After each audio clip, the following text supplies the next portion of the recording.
Hello and welcome to the Other 14 FC podcast. I'm Alex, Crystal Palace fan. And I'm Tom, a West Ham fan. And this is your podcast for everything not top six. Tired team being last on match of the day and not getting the flowers they deserve. Well, that's about change. Tom, what do we have for listeners this week? Villa put on a show against Liverpool. Bournemouth seal Europa League at the minimum. Wharton finally nets for Palace. And we're on the brink. The scrap for survival goes to the last day. How you doing, mate? Yeah, I'm all good. I think I'm the same as all of us and trying to understand how to deal with friends, colleagues and and other Arsenal fans the day after they won the league.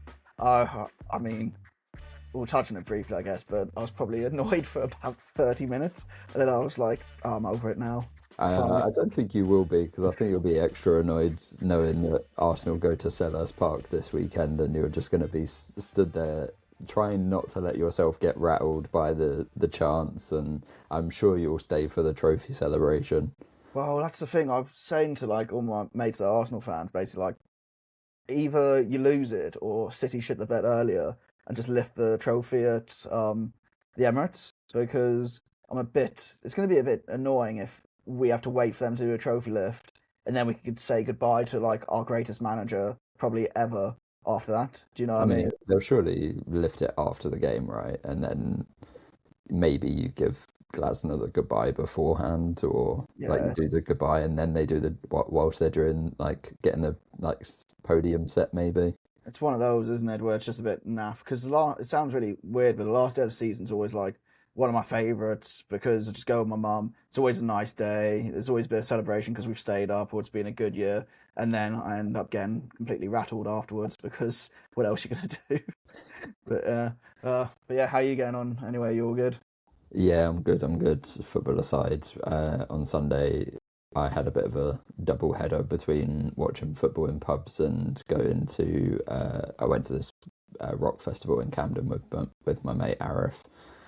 So it was like watched the United Forest game, saw a couple of bands, unfortunately watched the Newcastle West Ham game, and then saw a couple of bands. So it was a good day overall, but then I was absolutely knackered after. Yeah, I can imagine. Were you seeing some sort of screamo or something after the Newcastle game so you could get what you're paying out? No, it was more like stoner rock punk sort of thing. It wasn't too screamo, but I've got a hardcore festival, a hardcore / pop punk festival this weekend, and the weather outlook looks absolutely lovely. So yeah, I'm gonna be sunburned and sweaty on Saturday. I was gonna say there's been some sweaty pits there. Yeah. Sweaty pits in pits. Oh, Christ, cool. Okay, should we get to a break and then talk about, unsurprisingly, you have West Ham at the top of the running order again? I mean, I knew you wouldn't let me any other way, so I just succumbed before you mentioned it. But yeah, let's take a break.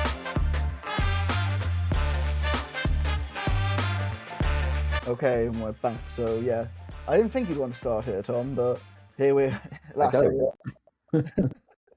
I definitely do not. I thought you would have put Villa Liverpool at the top, but hey ho, it's all your choice. Imagine if I had put Villa Liverpool at the top, you would have like ripped up my like running order and jumped straight to my misery. Don't know what you're on about. So Newcastle 3, I'll say that again, Newcastle 3, West Ham 1. And yeah, what happened to you lot? I guess that's the one thing, because I didn't see this coming into it. I mean, you know what happened, and I attribute this mostly, is Nuno does weird shit is back. Do you remember earlier in the season when he was playing right backs at left back and left back at right back, and he was messing around with, he couldn't find a back four or back five to stick with, and he was trying everything up top. Like he didn't name a settled 11 for like the first 20 like weeks until like mid-January. He had not found anything to stick with. And then he does it again, and he starts this game against Newcastle with a back five, same as we started against Arsenal with a back five. Arsenal, I can understand, like they were playing their best team. They were like, they've got excellent attackers, fine. Like you try and eke out any positive result from that. If we'd have got a draw, that would have been an amazing result. In this, you had to win this game, or like really like. Yeah, I mean, this was a must-win game for West Ham to give themselves. Would you say must win or must not lose? Probably must win, isn't it? I mean, it's a must-win to put it in your hands, or to at least put the pressure on Spurs. And like obviously we don't know how the other result might have gone if this had gone the other way. You know what it is? It's a game that you just had to attack in. That's the thing. It's a Exactly, game that you should exactly. not be turning Starting with a on. back five Starting with a back five, inviting pressure for no reason. when Like, we haven't the Arsenal game aside, we hadn't played a back five for at least 3 months, like maybe even 5 months, and it's just like and also even within that he was doing weird shit like. Todibo, who's a right-sided centre-back, was playing at left centre-back of the three, and Disasi, who's a left-sided centre-back, was playing at right centre-back. And it was shown just as like, well, and didn't it? Because exactly every goal was just like they looked all over the place. Like they didn't know what position they were supposed to take up. They didn't know what angle they were supposed to take up to defend. And yeah, all three of the goals just awful, awful defending. they were preventable. And I mean, the first two, I mean, sloppy pass from your keeper on the first one, but then it feels like Disasi's almost out of position for that one as well because he's not playing his right position. And the second one, it feels like it's kind of Disasi out of position again. Yeah. Yeah, And Disasi's been amazing for us since he's joined on loan. Like he has been an absolute rock. Him and Mavropanos had formed such an excellent partnership at the back that was leading to us conceding far less goals, and that sort of abandoned us in our last two away games. But we like, and then also you look at the top, like starting Callum Wilson up front on his own. It felt like he'd bought into a narrative there of Callum Wilson going back to Newcastle rather than actually what's had best for the Callum team. Wilson performed over from the start at all for West Ham this season. I can only think of one game against Bournemouth where he looked good from the start. Every other time he's looked good has been coming off the bench, and he's just his legs are gone and that. So you didn't have anyone to attack. He realised he made a mistake and brought Tati on at 25 minutes, but it was 2-0 down. The game was lost by that point. That was it. It was at 2-0. It was done. Like Voltemada with the first goal, like I said, he was pretty much acres of space, of space in the box. There's that one. Then Asulu gets the second goal, basically running through the middle of your defense parted like the Red Sea. It was absolutely it's just shocking to see how much space he had and it not even be close to offside or anything. Yeah, and then the MJ celebration after as well. Like even I was a bit going very very keen in my head about it all. Yeah, bit rogue. I probably it will sound bitter coming from me, but yeah, that's maybe not a celebration I would advocate for. No. Especially for him of all players. Like he's either going to score. Well, my mate said he's either going to be like a 20-goal scorer in the Prem, or he's going to be in League Two next season. It's like which way is it going to go? But hey, he'll always have this weird silver glove celebration. Where did the glove come from? I don't understand either. I don't know. I was rattled. And then he gets the third goal to really. Well, I mean, the game was probably killed before that, but. Do you think Newcastle were looking dangerous throughout it, or do you think you were just inviting the pressure in the whole time? Newcastle looked good. Voltemada was picking up good positions. Like they were putting in good tackles. They defensively were like Lewis Hall really shut down Jared Bowen a lot in this game. The best defender and the best fullback in the world, yeah. Your favourite fullback for sure. Your Lewis Hall fanboy number one. But no, like Newcastle didn't have to be amazing. They were gifted 3 goals. I mean, they nearly gifted a fourth of the Souček handball. Yeah, we got away with that for sure. Like 100%. I'm absolutely shocked that wasn't given as a handball. I think the justification is that I can't remember who the Newcastle player was challenging him is like grappling, like pushing him, but like it is like I felt like I was absolutely shocked it wasn't given. Right, let's just put a pin in that one as the first dreadful decision of the weekend. And the first one to involve handball as well. There's another one we'll be coming on to for sure. But yeah, I mean, it just wasn't a good day around. I mean, Tati has a few chances. One line here is hope of a big Tati slap save, which I thought was quite good. And then he gets probably the consolation goal of the season. Well, I was going to say a couple of weeks ago we said this about João Pedro's one for Chelsea against Forest, where he scored like an overhead kick in like the 93rd minute or something, and then I was like, "Ooh, this is definitely rivaling that for consolation goal of the season." Like, Yeah. I mean, Tati, he's that kind of player. Like, there's probably easier chances that he had that went straight down Pope's throat, and then this one that caught everybody like completely off guard. It like a sensational goal, and he bangs it in the back of the net. He's just that kind of striker. Yeah, and then after that, it seemed like you had most of the chances, most of the pressure, but too little, too late, really. Yeah, for sure. We were like 3-0 was we were never really coming back from it. Like the goal back made it interesting, but you had to have scored again in the next 5 minutes to properly put the pressure on Newcastle. Like it's just really, really frustrating because obviously now we know the Tottenham result. This was an excellent chance, and I honestly think if we'd have played our best 11 in our best formation, we definitely could have got away with a draw, if not all 3 points. Because as I say, like Newcastle were good, but they weren't amazing. They didn't have to get out of fifth gear, really. Is that what you're trying to say? Like, you Yeah, gave like them the chances. That's the problem. that's Like, the thing. They you can like outside of the chances that we gifted them, I can't really think of too many else that they like manufactured, except for like a Guimaraes strike from outside the box kind of thing that hit the top of the net.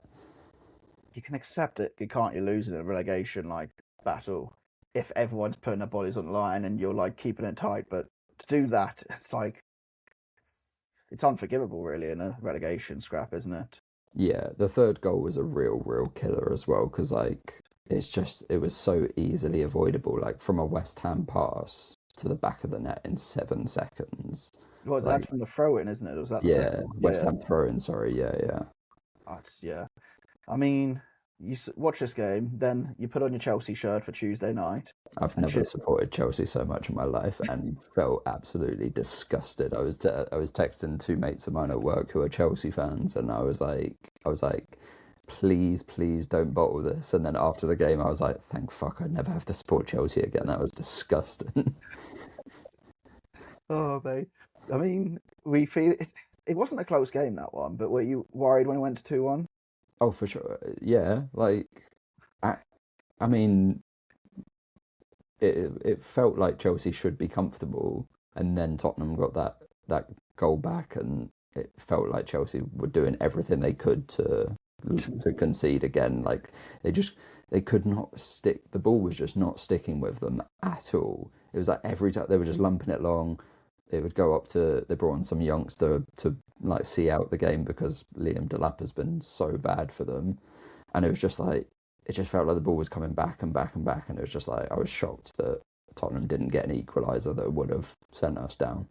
Yeah, Not mathematically, but effectively. yeah. I think watching it like as a neutral, I never thought Tottenham would do anything in it. If I'm being honest, I don't think they have it. I might go on record. I don't think they're going to score another goal this season. Like I think that might be them done. So looking at the game, looking at the last what was it last week? Spurs, Everton, you Leeds. I've said last week. I think if you brought down to the final day, you're going to be safe, and I still think that. I think David Moyes is going to do you a favour and batter Spurs, and you just got I to do mean, your it's job hard against to be Leeds. relying on a free-falling Everton who have essentially nothing to play for anymore. But I I've got think to they're hope still that better than. I've got to hope that Everton's away form has been that good this season, and Tottenham's home form has been that bad this season that plays a part. And our home record has been better than our away record recently, and I've got to hope that Leeds are on the beach. I think that that Everton side that turned up to sell us a couple of weeks ago, that would beat the Spurs side that we played as Mm. well, like at the Hotspur Stadium. Leeds, I think I was talking to a Leeds fan. Was it Spurs sent them down the last time they got relegated? I think, and they made like a Mm. big mockery of it. So there's a bit of it. Yeah, Maybe there's definitely no Leeds. love lost between Leeds and Spurs, but Yeah, like, it's, I just I think, we're massively relying on other like factors in this I for think us you to have a do. chance because even a draw sends us down. That So is it. But I it think you has do to your be job. I mean, at least it's simple, right? Like there's no real complication to it. We have to win, Spurs have to lose. That's like we like unfortunately we have to rely on, like we have to hope. It's big, ain't it? I'm guessing you're at the London Stadium. You're gonna have one of those little radios. I'm You just at transistor radio. I'm absolutely dreading this. Honestly, I can't stop thinking about it. Like, and like I've made my peace with the championship. I'm actually not that bothered if we go down. It's just still going to be really, really nerve-wracking just knowing, like, checking the score, hearing what's going on in the other match. Like, I'm there's a little bit that's excited to be part of it. Like excited to be there. It's like one of those footballing moments Yeah. that goes like sort of like we always look at like Premier League years when it's like, oh, this like Sunderland sending Newcastle down, like in like what was it, 2006, 7 or so, something like that, and things like that. So like, yeah, I mean, I'm excited, but I'm just so nervous. But we know what we have to do, and we know what we need to go our way. No, But that's it. I mean, I was too young. Well, I was first season supporting Palace when we went down in 04-05, and it was all teams could still stay up or get relegated on the same day, mm, and then Charlton sent us down. But I remember not that long ago when we were, what was it?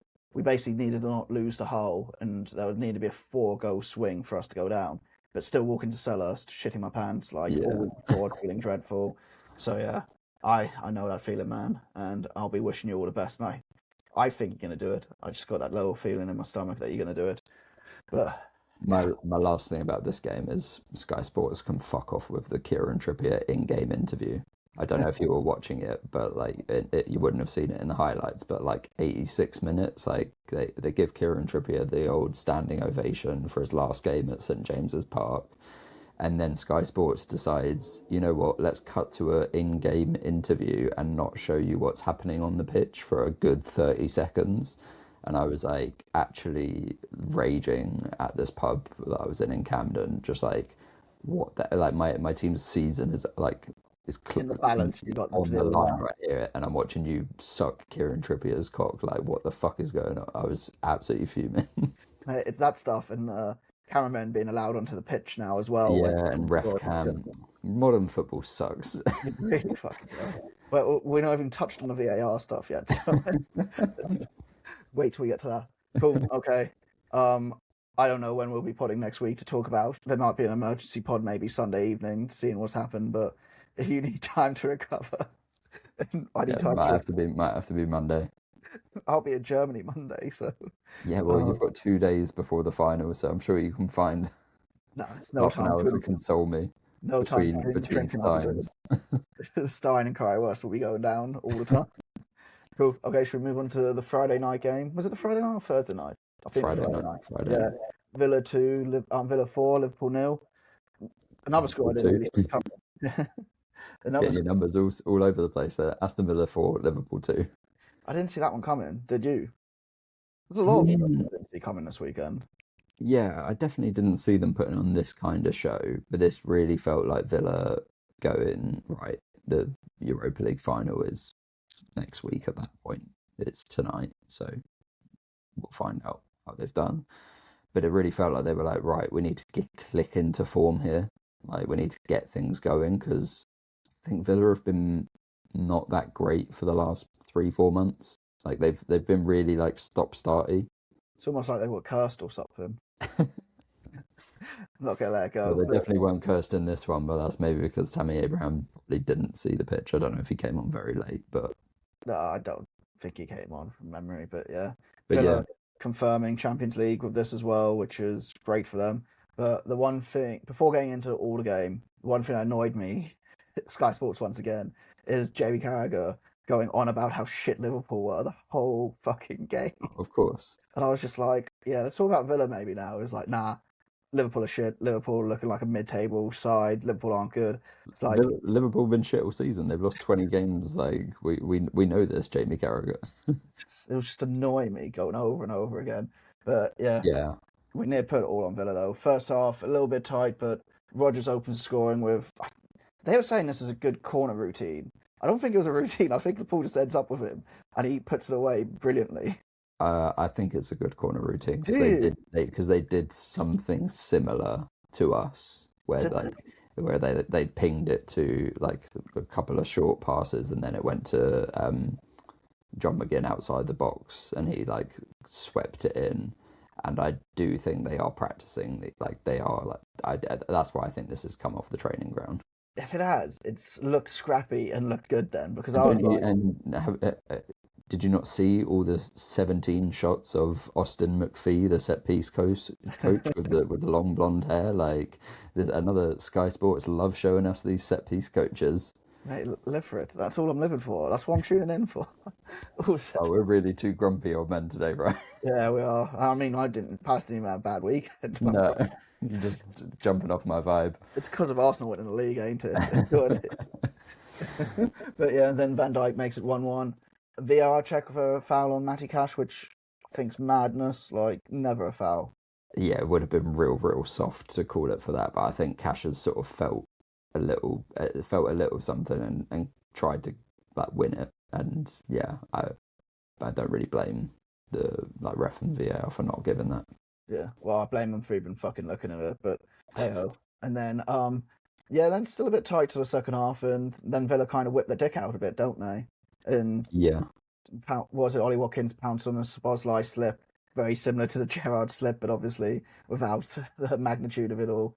And yeah, I mean, Watkins looks dangerous throughout the game, really, from that point on. he has a couple runs where he's like just offside. One of them like puts it in the back of the net, even though the whistle was called as well and stuff. And yeah, Watkins and Rodgers in this game were just absolute mustard. Like they were just like Watkins looked like peak Watkins, which if you're an England fan, that like bodes well. If you're a Villa fan ahead of tonight's match, that bodes really well. And then yeah, Rodgers was just in his like playmaking bag, just like linking things up all over the place. Like sometimes I feel like Rodgers can get a bit statuesque at times and a bit like robotically stuck to like where he's been asked to play. And then other games he's really free roaming. He's like popping up all over in the middle of the park on either side, sort of thing. And that's really when I see him at his best. Well, we've said about Rodgers all season, haven't we? It's like peaks and troughs, and I think there's been a bit more troughs this season than there have been for others. And highs have been really high, but then you're right, like the lows have maybe dragged on for a little bit longer. Longer than expected this season, because I think we all were hoping he'd kick on and he'd be making our other 14 team of the season this year, but wouldn't happen very close to it at all, really, unfortunately.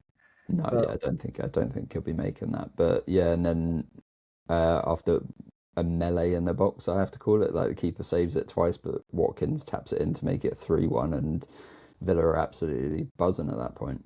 Yeah, I mean, Pau Torres should really be the one putting that away, but yeah, he's got Watkins there to back him up. Just before that, though, you got McAllister with probably one of the most shocking, pathetic dives of the season. Oh yeah. Like, I was watching it back, I was like, oh, that's really embarrassing. That one. Was this when he like, because he was tussling with Konsa, right? Yeah. And then later in the game, I saw Konsa's shirt was like torn, like the sleeve of his shirt was like torn off. Yeah, I think it's that one because it must have been from there. What was it? It's before that it happens, and then they have the corner they score from. But at that point, McAllister's like fouled Konsa during it. I think I've got that all right. So yeah, it's like if it didn't get given as a goal, it would have been given as a penalty anyway. And I'm there like, I think even the Liverpool manager was like, "Get up, McAllister, that's pathetic." Yeah. Which you fucked up then. And then, McGinn goes on to make it 4-1 with an absolute screamer. Like, is it a screamer? The keeper does get his fingers on it. Oh, I think it's a screamer. It is a beauty, but like, I don't know. When I saw it back, and I was like, "Oh, okay, the keeper does get." Okay, but what about it's like it's carbon copy, but from the other side of the pitch for the Buendia one that hits the bar and post. Yeah. So what are you saying? If Buendia one goes in, it's better than the McGinn one. Yeah, because the keeper was nowhere near Buendia's one. It's because I still think the McGinn one is really, really nice. I just think when I saw it on a second turn, I was like, keeper gets fingers to it. Like it takes the shine off it a little bit for me. But credit to McGinn, he found an inch of space to get that shot away and did send it near enough top bins. Like Mamadashvili is a very tall goalkeeper, so him getting fingers on it, a lot of other keepers aren't even getting anything on it. I think if John McGinn's Argentinian, you're saying it's a better goal. McGinniesta. I think you get tricked by everyone to his name and nationality to say that one would have been I there. love John McGinn. I mean, he's Hibs, not Hearts, but I love John McGinn. No, let's not talk about Hearts. I'm so on the fence with Hearts I was stuff. gutted for Hearts. I was I've gutted. got Hearts mates, but I was gutted, but they are run by Tony Bloom, who also runs Brighton. So also I kind knew of you were going to find that link. it's I got to knew be hard to it was find, all right? going to come back to Brighton, wasn't it? But yeah, and then Villa. I'm not Villa. Liverpool got a goal at the end that I don't really care about. Yeah, So Villa yeah, were just caught out. Like, yeah, just felt like the game was done, but it was yeah. never going to be a comeback. So yeah, great from Villa. Massive win for Villa. That it's a statement really as well. It puts that whole sixth game Champions League kind of out the window a bit, and Yeah, let I Liverpool was pull off a thinking result. Bournemouth fans were probably the most upset about this result. Yeah, well, yeah, probably. But other than that, just good luck to any Villa fans that are listening now in Istanbul at the moment. I'm genuinely hoping my Villa mates have the best time and come back with something for them because I think their fan base they probably do deserve it compared to shitty fan bases like Arsenal. Should we move on Yeah, to? I mean, and I know we're recording on the day of the final, but I'd be surprised if they don't come back with that with the trophy that I would honestly name after Unai Emery at this point. Keep Like forgetting. if he wins it, you may as well just call it the Unai Emery Trophy. Like petition UEFA to rename it. How many will that be now? Six? 6, yeah, he's got 5 at the moment. That's unbelievable, isn't it? I keep forgetting it's him. It's his favourite trophy. He's probably pissed off that Villa are in the Champions League next year, and you can't drop down. Yeah, that's it, isn't it? Oh god, cool. But yeah, good luck to all Villa fans listening. Should we move on to Everton 1, Sunderland 3? Yeah, and the Everton freefall continues, and Yeah, this is why I'm so nervous about having to rely on them. I don't want to sound like a broken record again, but yeah, another result I did not see coming. It's yeah, I mean, Everton opened the scoring, big deflection off a Ralph shot. How have I pronounced Ralph correctly there? Do you mean Royal? Well, I'm not going to get that right. I was like, who the hell was Ralph? He's Ralph Wiggum to me. That'll do. Ralph Wiggum opens the scoring, make it Merlin's 1-1. magic. It's Merlin's magic. Merlin Royal. Like, I mean, I wouldn't say there was much magic with this shot. It is a huge deflection. Huge, yeah. It is absolutely huge. And then Sunderland applies some pressure, but realistically, Beto should make it 2-0 with a pass from Ndai that should be a lot better, and that would have killed the game. I reckon I that would have been. mean, Everton created multiple chances where they really, really should have killed this game. I think they lacked a bit of quality in the final third. I think Ndai was maybe off his best in this game.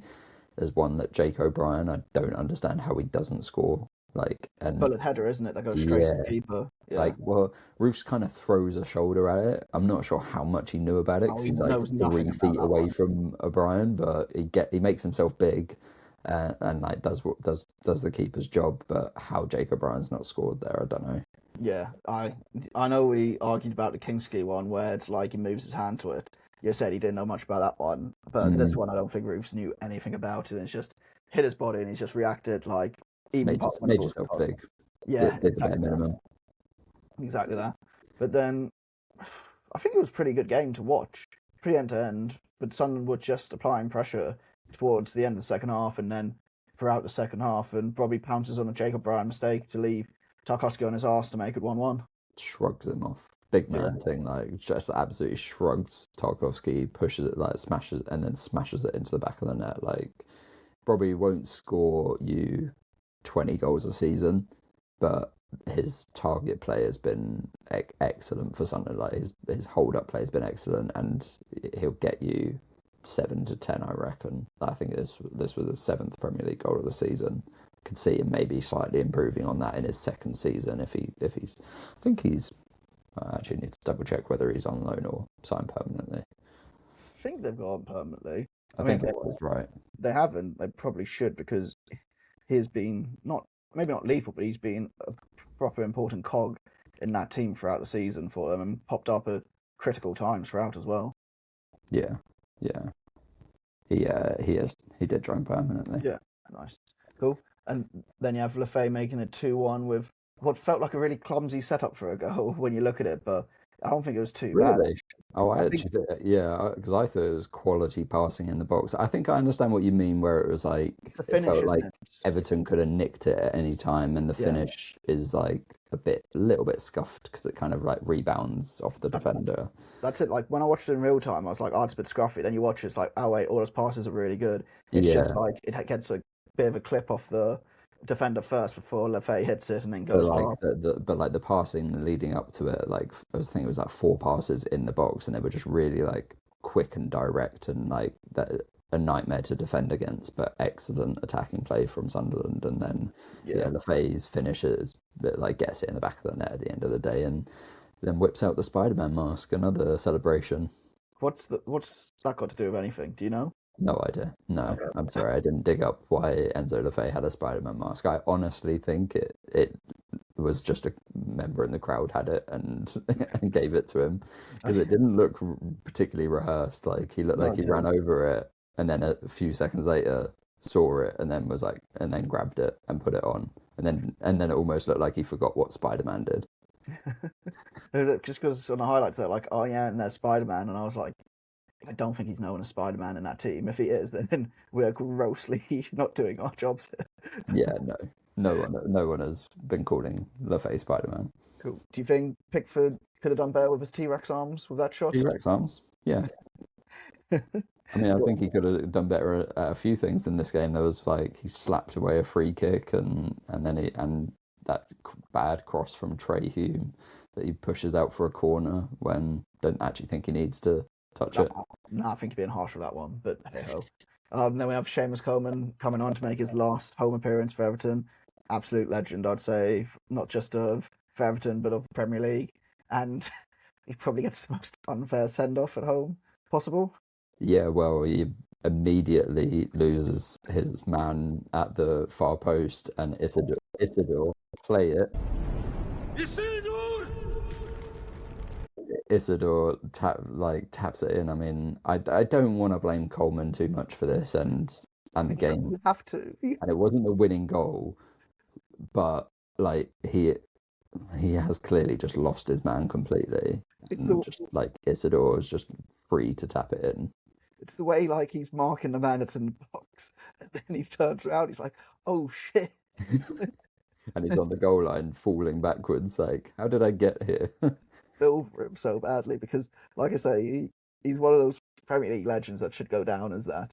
I don't want no one will ever remember this. It doesn't matter, but yeah, it's just a I bit don't know. funny. I'm sure he looked a bit miffed and a bit embarrassed at the end of the game when he came out with his wife and kids and said thank you to what the scattering of Everton fans who had stayed. And I don't necessarily blame Everton fans like for it. It's just it's kind of unfortunate that like that's the situation.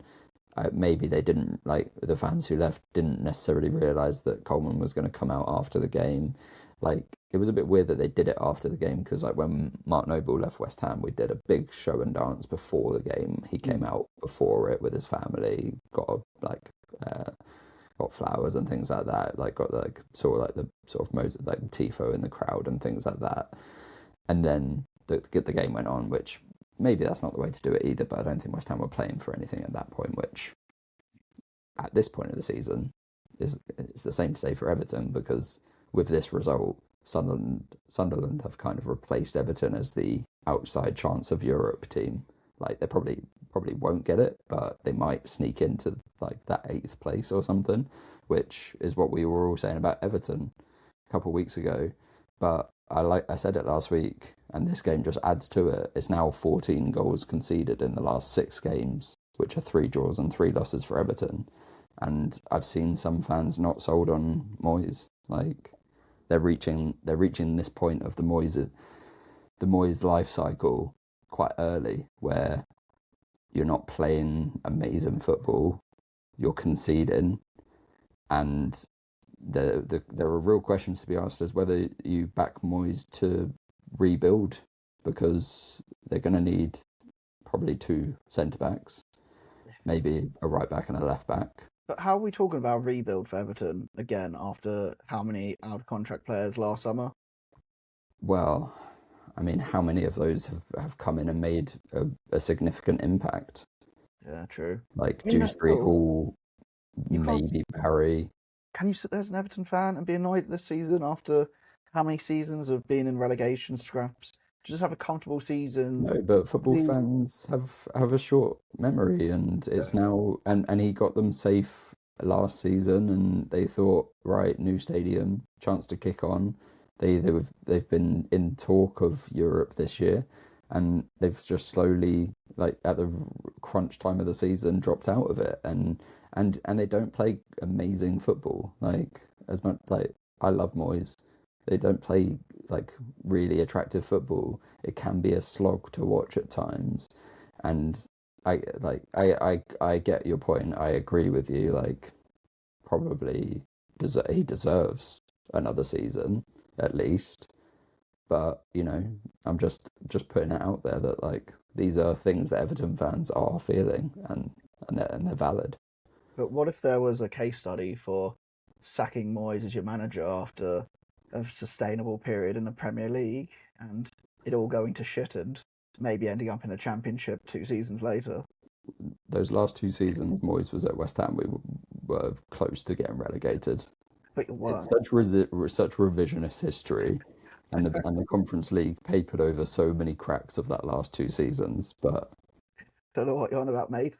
He was the one keeping you there. Now you fucked it. Anyway, cool. Yeah. I mean, Sunderland pushing for Europe. I'm begging they do so they can knock Brighton out of those European places. That'd be pretty ideal for me.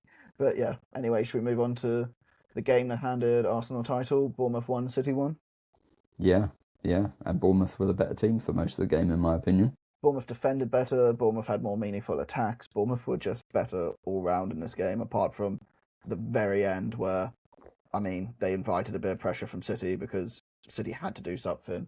But I will say Bournemouth ruined football for everyone forever, but they did secure European football whilst doing that, so you can't really blame them, can you? Europe is guaranteed, but which competition will it be? There is still an outside chance that they get Champions League. They would need a big old swing against like Liverpool. Liverpool play Brentford, I believe, and then Yeah. yeah, Bournemouth need to win, and Liverpool need to lose, and there'd be a 5 goal swing for that to happen. But crazier things have happened. No, don't. Because there's other permutations, isn't there, where if Villa drop below Liverpool, so if Villa lose to City and Liverpool beat Brentford, True. then Bournemouth get Champions League. If Villa win tonight. If Villa win tonight, yeah.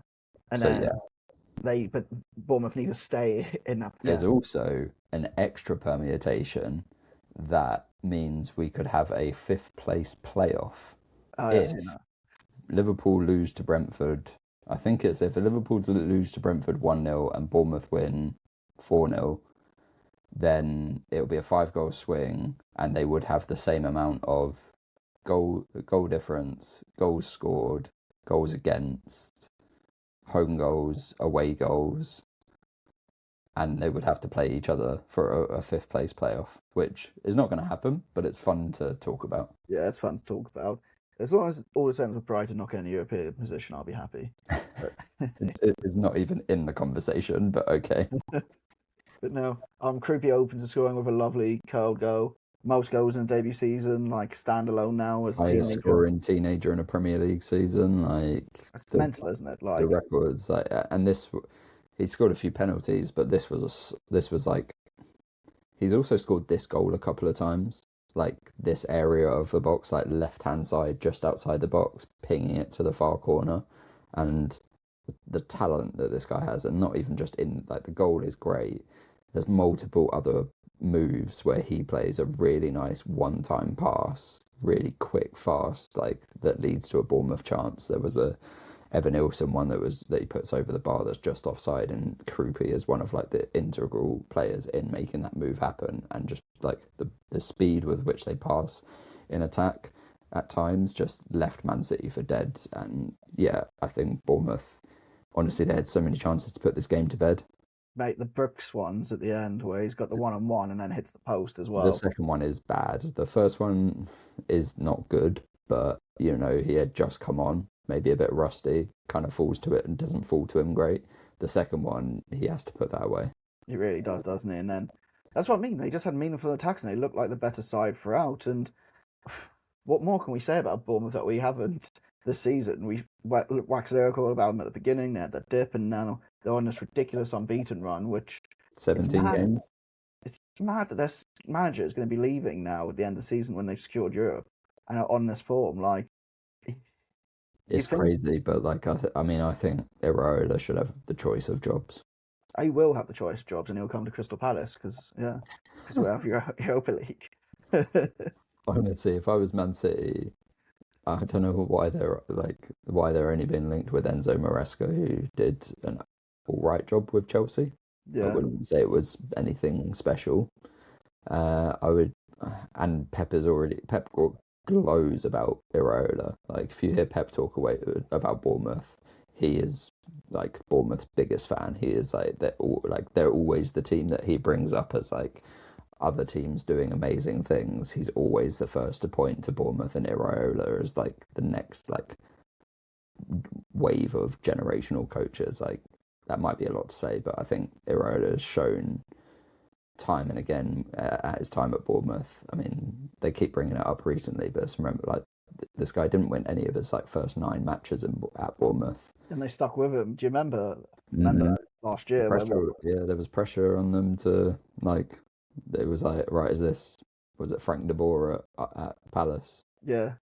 Is that him all over again? Who's this like European like former player? Is he made for it? And he's just gone on to smash every target that Bournemouth could have dreamt of. Like, first time in Europe in their 127-year history, I think they posted about. Like, it's incredible. I mean, if they had managed to get Champions League, that would just be ridiculous. It would be ridiculous.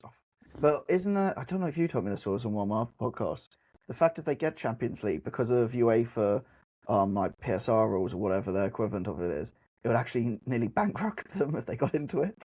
Oh, I definitely didn't say that. I don't know what that is. I'll do some more research on it next week or in the season review. But yeah, there's like financial stuff where it's just like, yeah, they're going to be screwed if they do get there. Oh, but hey ho.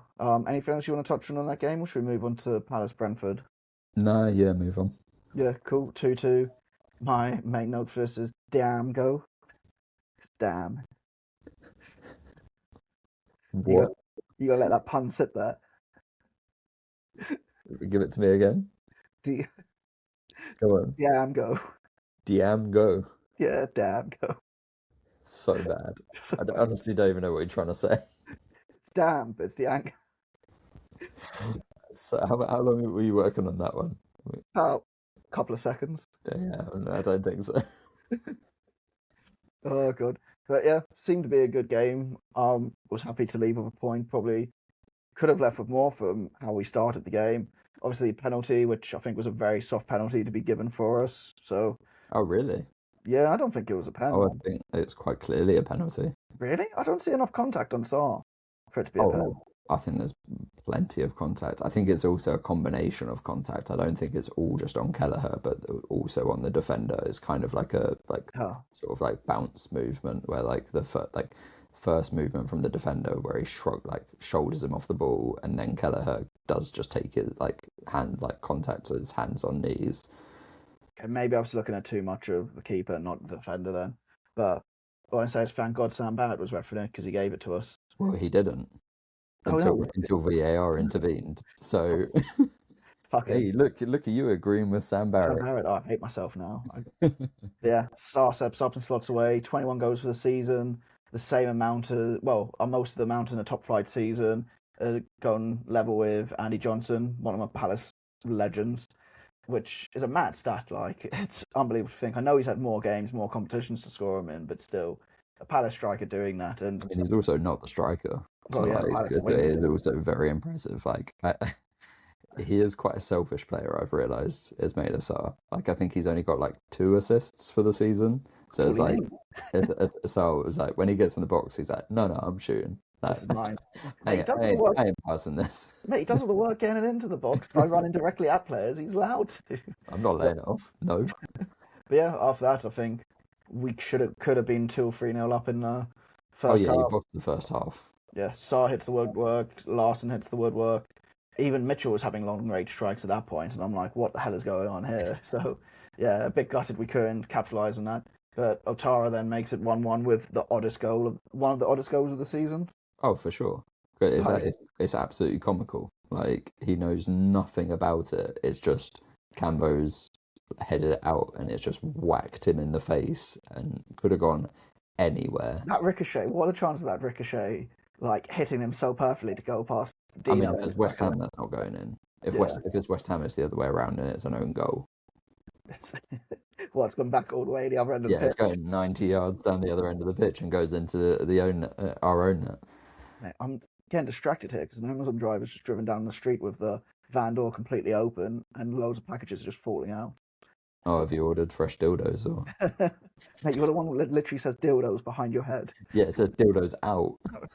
Yeah, out of your arse and back in again. Oh god, but yeah, back to the Palace game. Um, yeah, free go, unlucky for Cambo, but then something happened in this game that I thought I'd never see, and Adam Morton scored a goal. It felt like it was never going to happen. Like he kept recently. I don't know whether he's amped it up, but it kept like he kept shooting recently. Don't know whether it's just he always does this and they just never go in. It just felt like more recently he's been trying a few more. It's ever since that Strasbourg game where he missed the open goal and he hit the bar. I was just like, he's never going to score. I've been saying to my mum because mum the whole time would tell us it's like, oh, I want him to score, I want him to score, and he did hit the post against Shakhtar, and he had a few other long range shots in the last few weeks, and I was like, he's never going to score, and he's never going to do it because he did say as well when he said, when I score, I'm going to do my backflip because he used to do them for Burnley. Burnley, Jesus Christ, Ooh. he'd be well pissed if that. He used to do them for Blackburn. And yeah, I'm gutted I wasn't there to see it because I was away the weekend. But he scores from an identical shot he had in the first half that Keller saved with ease and lets it go straight through him. But yeah, at least Adam Wharton's mum was there. Adam Ward's mum having a great time, just brilliant, getting involved with the Palace fans. So yeah, I thought that was hilarious all round.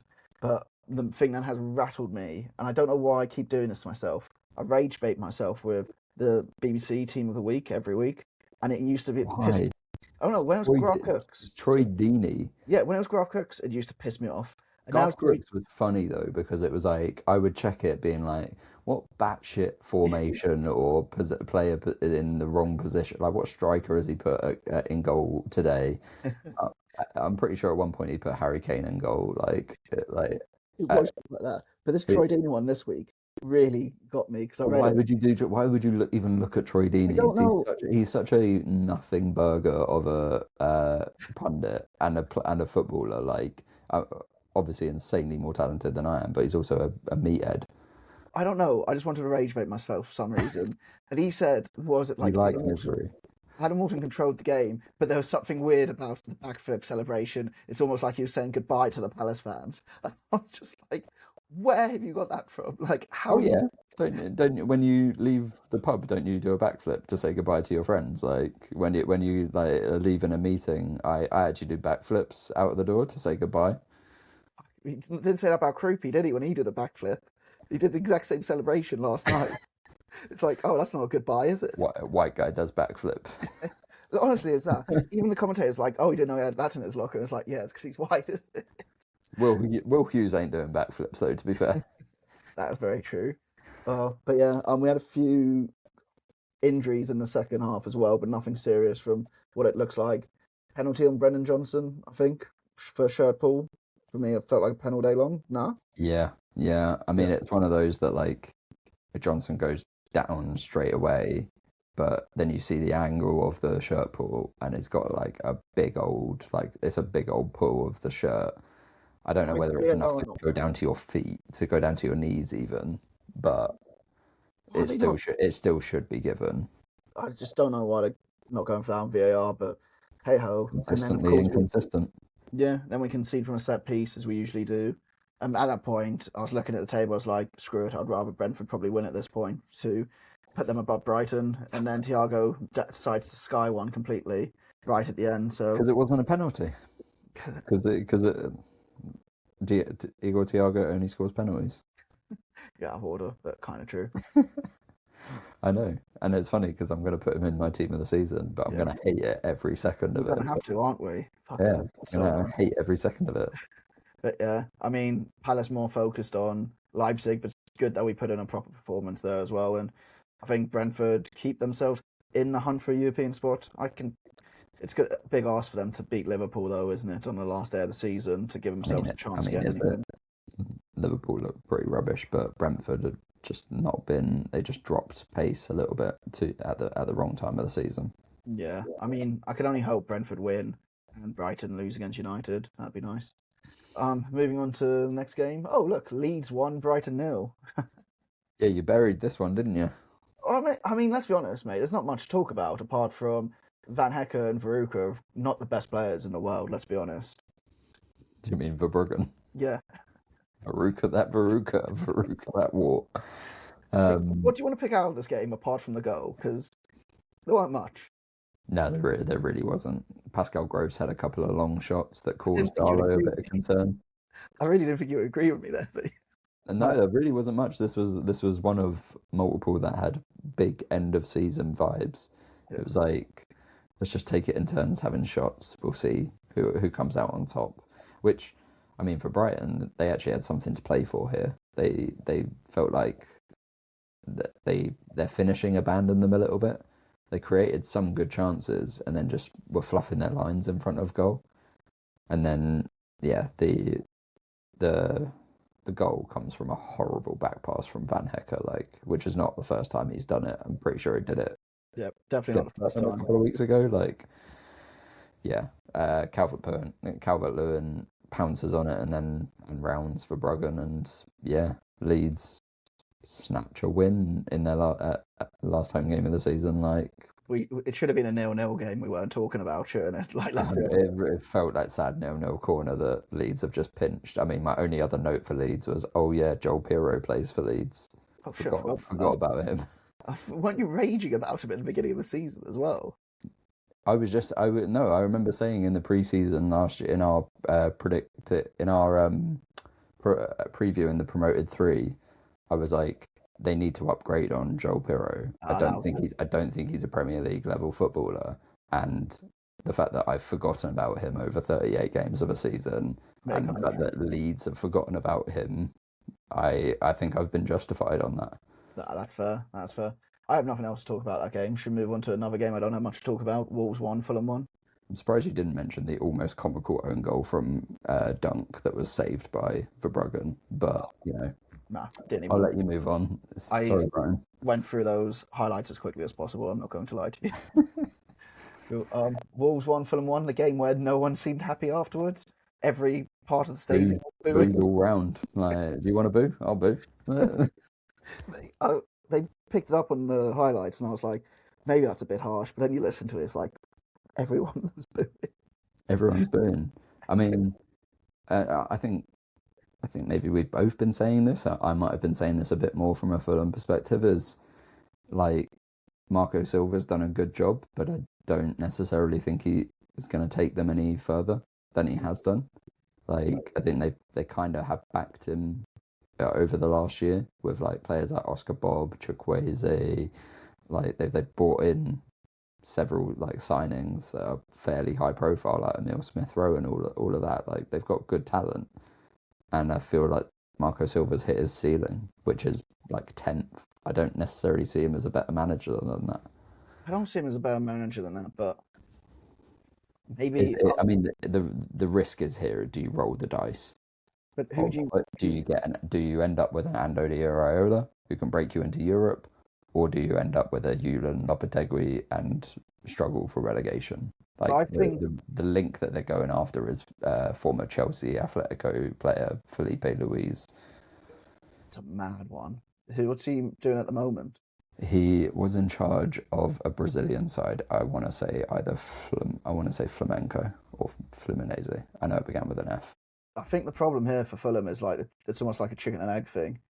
They need to qualify for Europe to be able to get a manager that would get them doing what they want to do almost, but they can't get to that position without a manager like that. I don't necessarily think they do. I think they more need the foresight to look at the up and coming managers in around the world, around Europe. Iraola wasn't in European competition before.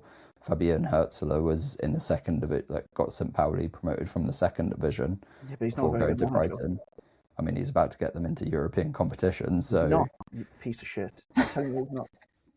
like I just think I think just looking for a manager who has had success in this day and age is a short term is a short gap stop really, unless you like Villa, who lucked into being able to pry out Unai Emery of his Villarreal contract because they actually have decent backing like with their investors.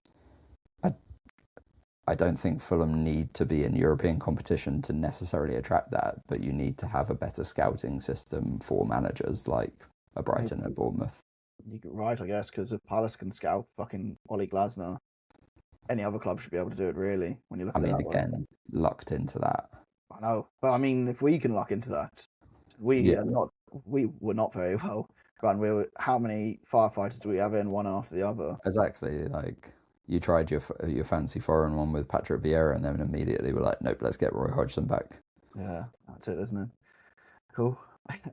The Sorry, we have Manigo, not talked about Wolves at no, all. the Manigo was good in this game. I'd love to have him at Palace, and I hate saying that about like club players before they're gone. But what else I do you want me just, to say?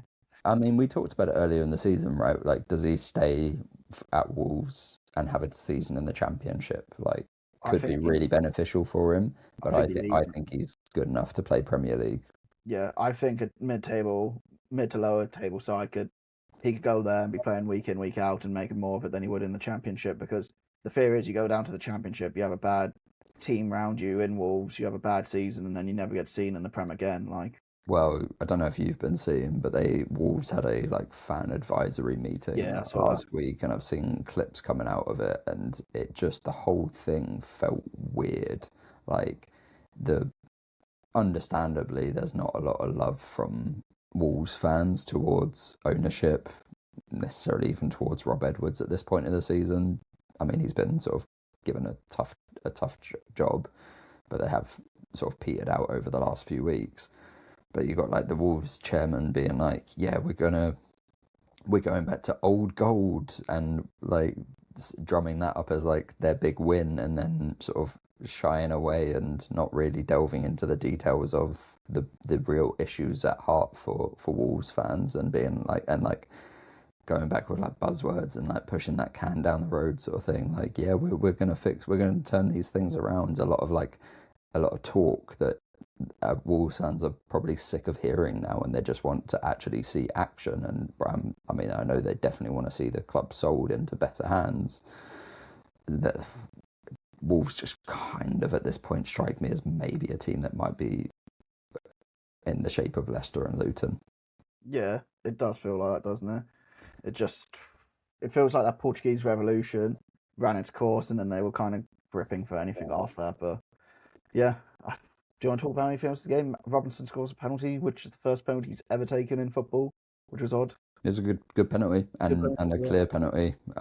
Mane hits Castagna in the knee, so yeah, surprised it had to take that long. Like it was quite clearly a penalty. Like and then I mean just from a Fulham perspective, I can understand the fans' frustration. They, similar to Everton, have found themselves dropping at the wrong time of the season when you had a fixture like this. 3 points could have put you in at least with a chance on the last day of the season, whereas now it's another waste. It's another safe, but at the end of the day, fruitless season for Fulham. Yeah, you just hope there would have been more of a cup run or something, wouldn't you? Exactly. That's it, isn't it? Hey ho, cool.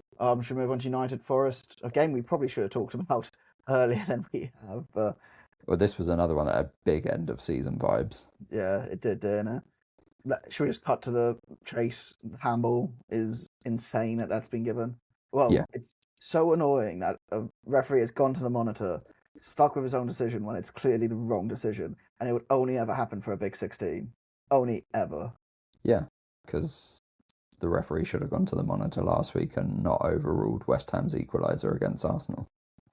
It's sickening, like But absolutely. yeah, this is clear handball, and they found the loophole. It was an accidental handball, and he wasn't the player who scored the goal. And it's like, But okay, but we've seen that given as the handball yeah, before, like for sure. loads of times this season, like And loads and also, loads. he's trapped the ball with it. It's not Yeah, like it's just like bounced off his knee and like come off his arm and gone off to the next player. He's trapped it with his arm. Like there's an element of like actual like meaning that like and benefiting of it. it's mental because I've seen that happen at Selhurst, and as soon as it's happened, I've been like, yeah, it's obviously not a goal. I've accepted that. I can accept that because that rule's been in play the whole season. It's always happened. Yeah, For it to not happen there, it's just like this is bullshit. And it's got to the point this week where I'm just sat there completely sick of VR. It's got under my skin now. The referee decisions are so bad this year. It's unforgivable. Like, and it's turning me off football completely. Really, it's not enjoyable. It's not enjoyable. Shit happening week in, week out, and there'd be no consistency. There'd be no repercussions. It's the, it's the maybe. Do you know what it is? decisions end up benefiting the big teams. Like it, like the whole argument for VAR was that it's supposed to come to the right decisions. Every week we're seeing PGMOL or someone come out and go, yeah, these decisions were wrong. Like they should have been given a foul. There were two penalties, the West Ham penalties against Brentford that went ungiven. We got an apology, and it's like, great. What do you want me to do with an apology? Got the apology for the Senesi one from literally, what was it, last week or 2 weeks ago, which was clearly never a penalty.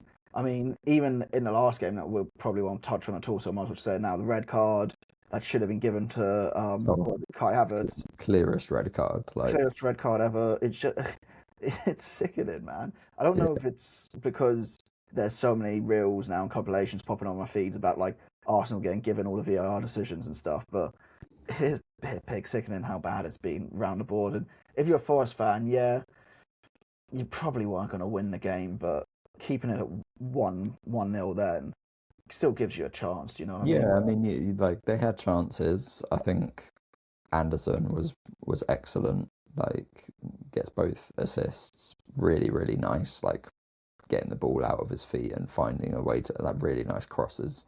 The second one, especially like Anderson and Gibbs White teaming up for that one, like really good finish as well from Gibbs White. And I think it's interesting for Forest, like they're gonna struggle to keep hold of both of these in the No, they second. won't. Maranakis will be there with his gun. Fine, we'll keep him there. Yeah, Gun I and mean, the ball. I say this, they're probably both signed 10-year contracts or 10-year something, but contract. like they're like those two players are so good. I think they could play for any team in the league. Yeah, I mean, my note is completely different team to what turned out on that Thursday night against Villa, isn't it? Just Morgan Gibbs White is a different player for him, and Anson when he's on form is unplayable. Has to start for England, in my That's the opinion. thing. So, You have those two players in your team, and Forest it elevates everyone around Forest. yeah, it's different level. But they will be. Oh no, if I was a Forest fan, I'd be worried. But like I've said throughout the season, they've got a chairman now do anything for them, even if he is a greasy slimeball, drug dealing, old baron piece of shit. Yeah, not much else to say for a Forest perspective. Like as I said, this was big end of season vibes, and yeah, you summed up the only other game we haven't talked about. Arsenal won, Burnley nil. I think only from a last thing from Burnley's perspective is they've shown a bit of resilience since sacking Parker, and I think it begs the question is maybe why didn't you roll the dice earlier in the season when you actually maybe had a chance of turning things around? Because you've got like Zion Fleming scored 10 goals this season. Jaden 10. Anthony, yeah, like Wow. Jaden Anthony's had spells where he's been good and that. Like maybe things could have been little bit different, but They're in the bin, so who cares? Sorry, Burnley fans. Cool. Okay, should we do our predictions then for the last games of the season? last day of the season, let's go. Cool. Brighton, United 2-0, I think. Brighton at home. I'm gonna go Desmond 2-2. Cool. Burnley Wolves, the dead rubber of all dead rubbers. 0-0. That'd be it, wouldn't it? 0-0. perfect way to Why finish. should we all turn up? 0-0. Why should we bother? Cool. Palace Arsenal, a game that I hope now is just going to be a cut of reserves, like pre-season friendly fixture. Now it's all done and dusted. It won't be though, because Glasner doesn't play reserves, and he won't like want you to be rusty ahead of Wednesday. Yeah. He'll play everyone, but well, we ain't got enough to rotate anyway as it is, but I'm still going to go 1-1 maybe. I'll take that. Yeah, I'm gonna go 2-1 Palace. Yeah, nice. Fulham Newcastle, the dead rubber. I'm going to go Newcastle to win this though for some reason. I think Newcastle 2-1. I'm gonna go for a 1-1 draw. Cool. Liverpool, Brentford. As much as I want Brentford to win it, I can't really see them turning up to Anfield on the last day. But can I actually? Oh, this is hard. Upset Mo Salah's last home game at Liverpool. I mean, if anyone could do it, I could see Brentford doing it. I mean, Arnie Slot could ruin Mo Salah's last game by playing it. That'd be amazing. I do think Liverpool probably just see this one out, and We got 3-0. 3-1. Yeah, going 3-0, 3-1 for you. City Villa. You know what? If Villa didn't have the what was it, Europa League final today, I would probably go for a Villa win, but I just think they're going to be checked out and on the beach from celebrating, so probably a City 4-0. Yeah, I agree. City 3-0. Yeah. Cool. Forest, Bournemouth. I mean, more Gibbs White's playing and Elliot Anderson. I'm going to go for a Desmond here, 2-2. Yeah, it's going to be a tough one for Bournemouth, last game of the season. I'm going to go 1-1. It's going to be tough because they're not going to know what to do, are they? The fact that could come down to them needing to lose is mental, but hey-ho. Then Sunderland, Chelsea. I'm going for a Sunderland win here. I think they're going to refine that home form that they had throughout the beginning of that unbeaten home run. I'm going to go 3-1 Sunderland. I'm going to go 1-0 Sunderland. I agree with you. Yeah. Spurs, Everton. I think Everton 1-0. Oh, now it gets to the crunch time. Yeah. I'm gonna go with my heart. Everton 2-1. And then West Ham, Leeds. I think both of these are going to be 1-0s and 1-0 to you. Could you imagine?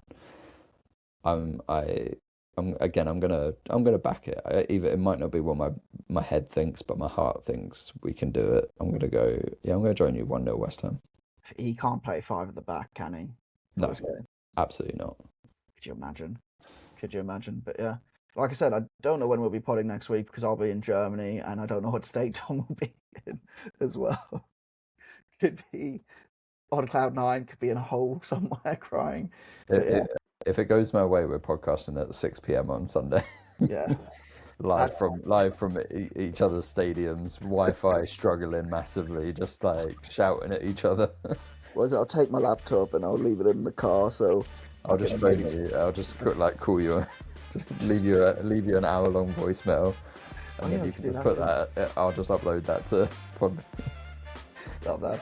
Cool. Okay, that's it for this week. Rate and review the pod. Tell your friends. Have your say. Follow us on Instagram, TikTok, Reddit, Blue Sky, Other14FC Podcast, or email it at other14fcpodcast@gmail.com. But yeah, otherwise, hope everyone has a good last day of the season, and yeah, just good luck to you, Tom. I guess. Fingers crossed all round. I need it. Otherwise, we'll be calling this something else next year. Cool. Okay. Cheers. Bye.